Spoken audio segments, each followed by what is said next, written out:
a debate that will only get louder this week as the verdict in the Delhi gang rape juvenile accused is expected. In the Mumbai case, the police says none of those involved are minors, but two families have stood up and said that their wards are less than 18. One has also produced a birth certificate. It's got many people really angry and divided. Some say that the laws need to change and follow some international norms where even if you're a minor, if you're charged with serious crimes like rape, you should face the normal criminal justice system. Others say this isn't proper, that it goes against child protection norms. Our audience, like always on Agenda, is divided, and guiding them are our pundits. Joining us from Pune, Ujjwal Nikam, his senior advocate and someone who the Maharashtra government has now said he's going to be the special prosecutor in this case. And also in studio, we have Shireen Vakil Miller, who's the Director for Policy and Advocacy, Save the Children. They'll be giving us their points of view. We'll also take questions from the audience. But before we go to them, just let's see what the police is saying in this matter. चांद बाबू सत्तार शेख, उसकी उम्र लगभग 18 साल पूरा कर चुका है हमारे हिसाब से। दूसरा विजय मोहन यादव, उसकी उम्र भी 18 साल के आसपास है। With चांद बाबू Sattar Sheikh, he has one case of 2011 of theft case, चोरी का। Second is Vijay Mohan Yadav, he also has a case of theft in 2011। अभी हमारे हिसाब से एक आदमी जिसके परिवार ने, आप लोग किसी ने रिपोर्ट किया है कि उसकी उम्र कम है, वो 2011 में पुलिस ने उसको अरेस्ट किया था और उस समय उसका जो डेट ऑफ बर्थ हमारे रिकॉर्ड में हिस्ट्री शीट में लिखी गई है, उसके हिसाब से वो 18 साल की उम्र पूरी कर चुका है। That's actually the cue for the first question that we are asking in this debate. If they are not minors, as the police says, but the family is contesting it, now will that delay the entire case? Mr. Nikam, we've seen this also in the entire case in Delhi gang rape as well, but what do you think about this?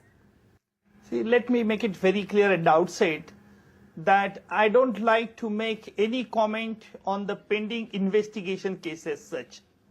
What I am supposed to address today, that whether the age of a juvenile that can be lowered down, or if not, then what measures should be taken.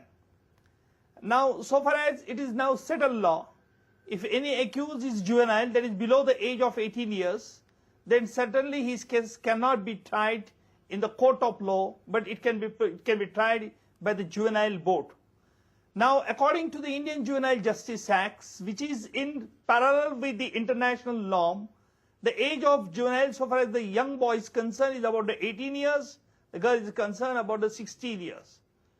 Now, taking into consideration the recent development in the past and taking into consideration the recent crimes which have been committed by the so-called juveniles, one has to consider very seriously as to lower down the age of a juvenile. But of course, this is not a problem which our country is facing, and of course all the advanced countries are facing the same problem. And I have raised this issue before the United Nations of the Security Council, but since we are bound by the international convention, I think we have to make a concrete efforts to agitate this issue again on the international platform. Okay, I understand. I respect the fact that you don't want to speak about this issue because it's complicated. It's right now it started, and you don't want to jeopardize the investigations because you're just starting out. But he's very clear, Shireen Miller, that lowering of the age is something that he stands for, and a lot of people are also standing for. Why is it that groups like yours are opposed to this? Because, I mean, one, we have a Juvenile Justice Act, and this did not come about overnight. And in fact, the act was then amended a few years ago, I think in 2006, to address the issues of juveniles separately. And you cannot actually amend a whole law because of one or two incidents or cases. The reason that children are different from adults, they need to be treated differently than adults, and that's why we have special laws for them. The Juvenile Justice Act addresses two groups of children.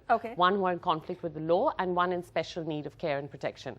Actually, if you notice, most of these youth were in need of care and protection.